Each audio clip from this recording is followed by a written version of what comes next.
Hello and welcome to Sweet Rides. Today I'm back at Watford Harley Davidson and they've lent me this, the 2023 Softail Breakout 117. Now I've got to be honest, I hated the previous incarnation of this bike. I found it really uncomfortable, caused me all sorts of problems. So today we're going to find out, is the Breakout still a backbreaker? Okay, so what's changed on the new model? Well, to start off with, it's a lot shinier. There's a lot more chrome on there. It's a lot more bling, and I've got to say, I think it really works, especially with this gloss black paint job. Really makes the chrome pop. And something else that's different, and I'm really looking forward to finding out, is the fact that they've changed the riding position slightly. So when you sit on the bike now, you've got a little bit more pullback on the bars. Brings them a little bit closer to you, a little bit higher, and just the riding triangle just feels a little bit nicer. The bike's also got a brand new 5-gallon petrol tank, and to accommodate the bigger tank, we've got a new saddle here. It looks fantastic, feels really soft, but quite supportive as well. So hopefully that'll improve the ride. And something else that changed this year is the engine. This one's got the 117 cubic inch engine. That's 1923 cc's to you and me, and that gives the engine a lot more grunt, more horsepower, more torque, and it's the same engine that I've got in my ST Road Glide, but obviously that's a much heavier bike. This bike's 88 kilos lighter than my ST, so this engine should feel amazing. Okay, so let's get this bike out on the road, take it for a spin. If you do enjoy today's video, please like and subscribe. And it just allows me to create more content for you.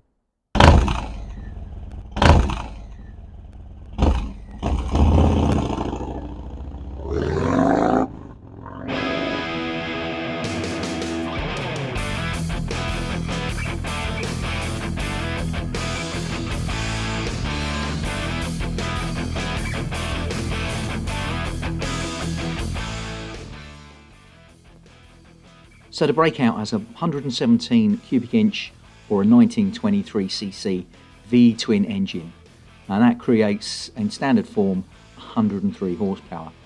But more importantly on this type of bike, 168 newton meters of torque, and that's in standard trim without any upgrades. As soon as I started riding the Breakout, I could immediately feel the power to weight ratio advantage that this bike has over my ST. Basically losing the weight of another passenger really boosts the bike's performance compared to any bikes in the Tourer range. The engine pulls really hard and revs up much quicker than my ST. Off the line, away from the lights, I honestly don't think there are many bikes that could compete with this. Up to 60 miles per hour at least. The gearbox feels light, at least for a Harley, and it feeds the gears through as the bike charges forwards towards the horizon. That said, this bike is just as happy cruising sedately as it is dragging away from the lights. The only thing that will slow you down on this bike will be the lack of fairing or wind protection. Basically how long you can hold on.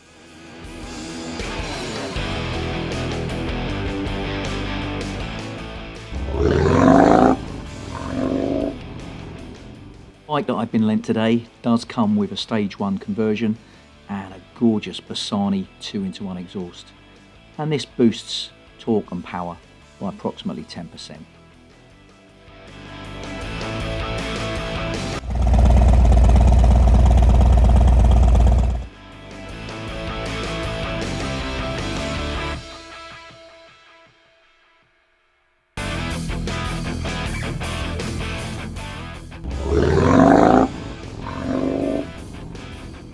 The Breakout has a big 240 section rear wheel, so it's never going to handle like a sports bike.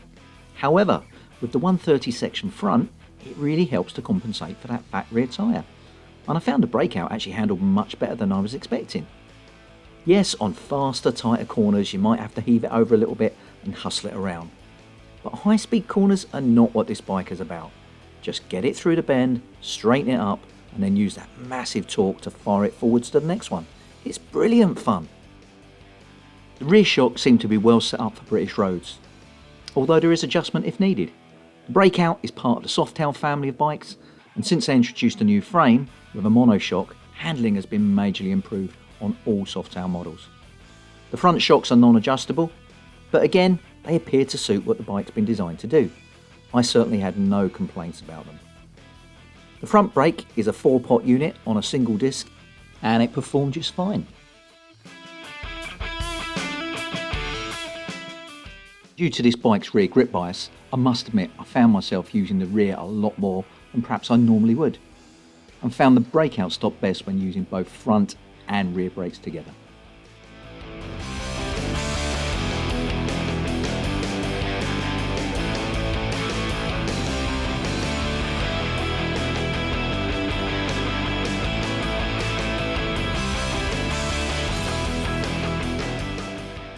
So as I mentioned, I just couldn't get on with the previous version of the Breakout. Riding position was just too extreme for me. However, with the adjustments Harley has made with this 2023 version, this is suddenly a bike I could see myself riding. Don't get me wrong, this has not suddenly become a tourer, and I wouldn't want to do more than 100 miles or so before stretching my legs. But it's a massive improvement on the old bike. The seat is really soft but supportive at the same time. The riding position is a little more upright, and that combination makes it so much more enjoyable to ride.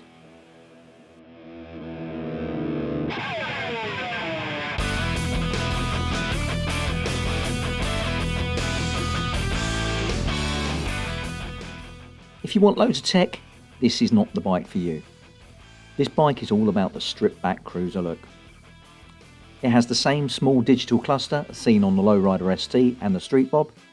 It sits in the handlebar clamp and continues the minimalist look. It provides speed, revs, gear indicator and a few other details. But don't expect a full infotainment system. This bike is all about the thrill of the ride. It does have my favourite, cruise control. And Harley's cruise control is great, really simple and easy to use.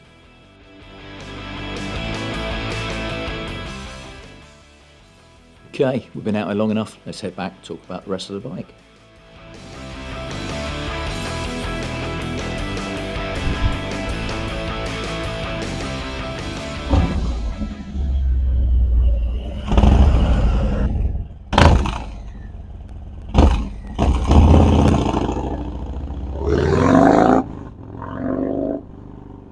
Okay, so style on design.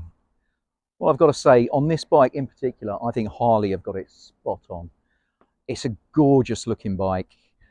I think the chrome, especially with the gloss black paintwork, the orange highlights, I think it just looks fantastic. And when you go around the bike, everything on the bike just looks right. A lot of naked type bikes these days, there's loads of cables and pipes everywhere. They just don't look right at all.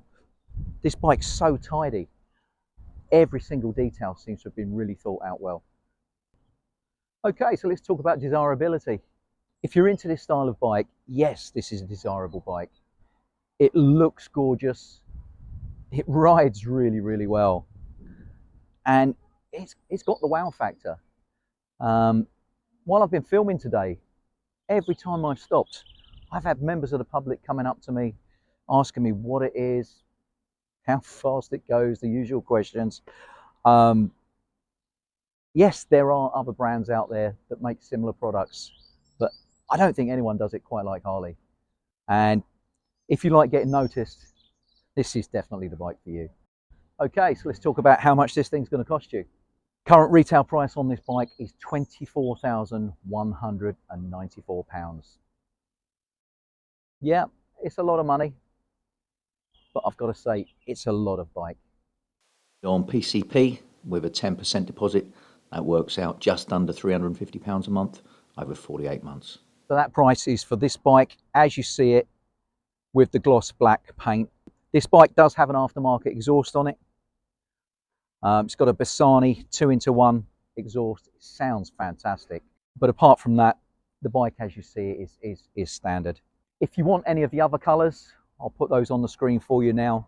There is an additional £440 surcharge. To be fair, I think this is the best colour, but there are other options. So what didn't I like about the bike? Well, not much, to be honest. It's still not the comfiest bike in the world, but it's not supposed to be. It's a hell of a lot better than the old one. Beyond that, I'd struggle to say anything bad about the Breakout. So the question at the start of the video was, is the Breakout still a backbreaker? And no, it's not, to be honest. This is never going to be a tourer. It's never going to be the comfiest bike in the world. But you know what? It's a hell of a lot better than the old one. And it definitely gets a big thumbs up from me. As with all the bikes I review, this is just my personal opinion. So please test ride before you spend your hard-earned cash. As always, thanks very much to Watford Harley Davidson for the loan of the bike and for their continued support. Thanks for watching, and we'll see you again next time on Sweet Rides.